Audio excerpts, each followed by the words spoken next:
Poland crisis पर तो इंसान का वश था, इसलिए दुनिया महाविध्वंस से बच गई। लेकिन धरती पर महाविनाश का एक ऐसा सायरन बज रहा है जिसे रोकना इंसान के बस की बात नहीं है। ये सायरन है विनाशकारी भूकंप का, जिसकी हल्की सी दस्तक भी बड़े बड़े शहरों को जमींदोज कर देती है। पिछले कुछ दिनों में कुदरत की ये जो हलचल है वो पूरी दुनिया में सुनाई दे रही है और अभी भारत और नेपाल में आए भूकंप की दहशत खत्म भी नहीं हुई थी कि उससे भी भयानक भूकंप के इंडोनेशिया में दस्तक देने की खबर सामने आ गई, जिसमें 250 से ज्यादा लोगों की मौत हो चुकी है। इंडोनेशिया के जावा प्रांत में कोहराम मचा है, लेकिन सिर्फ इंडोनेशिया में ही नहीं बल्कि बीते 24 घंटों में दुनिया के 4 अलग अलग हिस्सों में धरती हिली है। मगर क्यों ये सीरियल भूकंप आ रहे हैं? क्यों धरती के अलग अलग हिस्से थर्रा रहे हैं? क्या ये किसी महातबाही का संकेत है? क्या धरती के नीचे कोई बड़ी हलचल हो रही है? इसकी पूरी पड़ताल करती हमारी ये रिपोर्ट, गौर से देखिए। 22 नवंबर 2022 सोलोमन आइलैंड 7 तीव्रता का भूकंप। 22 नवंबर 2022 उत्तरी ऑस्ट्रेलिया 3.2 तीव्रता का भूकंप। 21 नवंबर 2022 करगिल भारत 5 तीव्रता का भूकंप।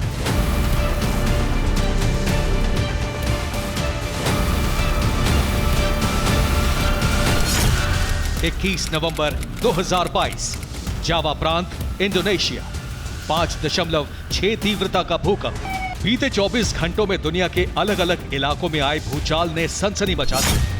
भले ही रिक्टर स्केल पर तीव्रता के मामले में सोलोमन द्वीप का भूकंप हाई इंटेंसिटी वाला था, मगर भूकंप का सबसे जोरदार झटका, धरती थर्राने वाला जलजला, सैकड़ों इंसानों की मौत का सबब बनने वाला भूकंप इंडोनेशिया में आया, जिसमें 252 से ज्यादा लोग बेमौत मारे गए। रिहायशी इलाकों में मकान धराशायी हो गए। इमारतें देखते ही देखते जमींदोज हो गई। ये चीख पुकार, ये अफरा तफरी, ये दहशत, ये कोहराम इस बात की गवाही दे रहा है कि जिस वक्त धरती हिल रही होगी, भीषण भूकंप अपने विकराल रूप में होगा, उस वक्त मंजर कैसा होगा।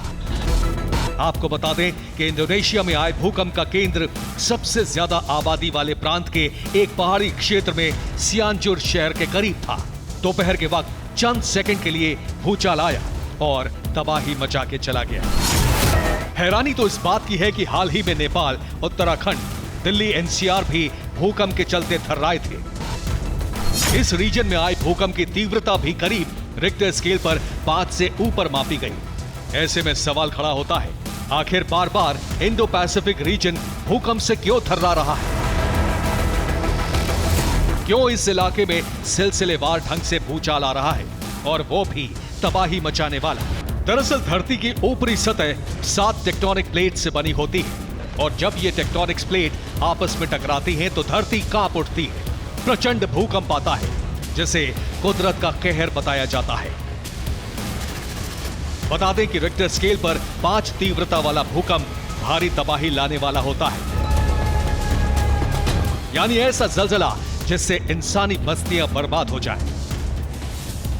और ऐसे ही सीरियल भूकंप का सिलसिला मौजूदा वक्त में दुनिया के जिस हिस्से में हो रहा है वो पैसिफिक रिंग ऑफ फायर के नाम से जाना जाता है, यानी प्रशांत महासागर का वो इलाका जहां भूकंप का आना आम बात है। रिंग ऑफ फायर पैसिफिक सी के चारों ओर फैली एक श्रृंखला है, जहां 450 से ज्यादा ज्वालामुखी मौजूद हैं। दुनिया में करीब 95% भूकंप रिंग ऑफ फायर के चलते ही आते हैं, क्योंकि रिंग ऑफ फायर दुनिया के कई हिस्सों में फैला है। ये north America, central America, south America, Asia और पैसिफिक रीजन तक के इलाके में मौजूद है। ये न्यूजीलैंड से शुरू होकर Tonga, Kermadec island, Indonesia, Philippines, Japan, Taiwan, Aleutian island से होकर दक्षिण की तरफ मुड़ता है, फिर नॉर्थ अमेरिका और साउथ अमेरिकन कोस्ट तक जाता है। इसकी लंबाई 40,000 किलोमीटर तक है, और 40,000 किलोमीटर के इस इलाके में पैसिफिक टेक्टोनिक प्लेट्स दूसरी प्लेटों के साथ टकराती रहती हैं।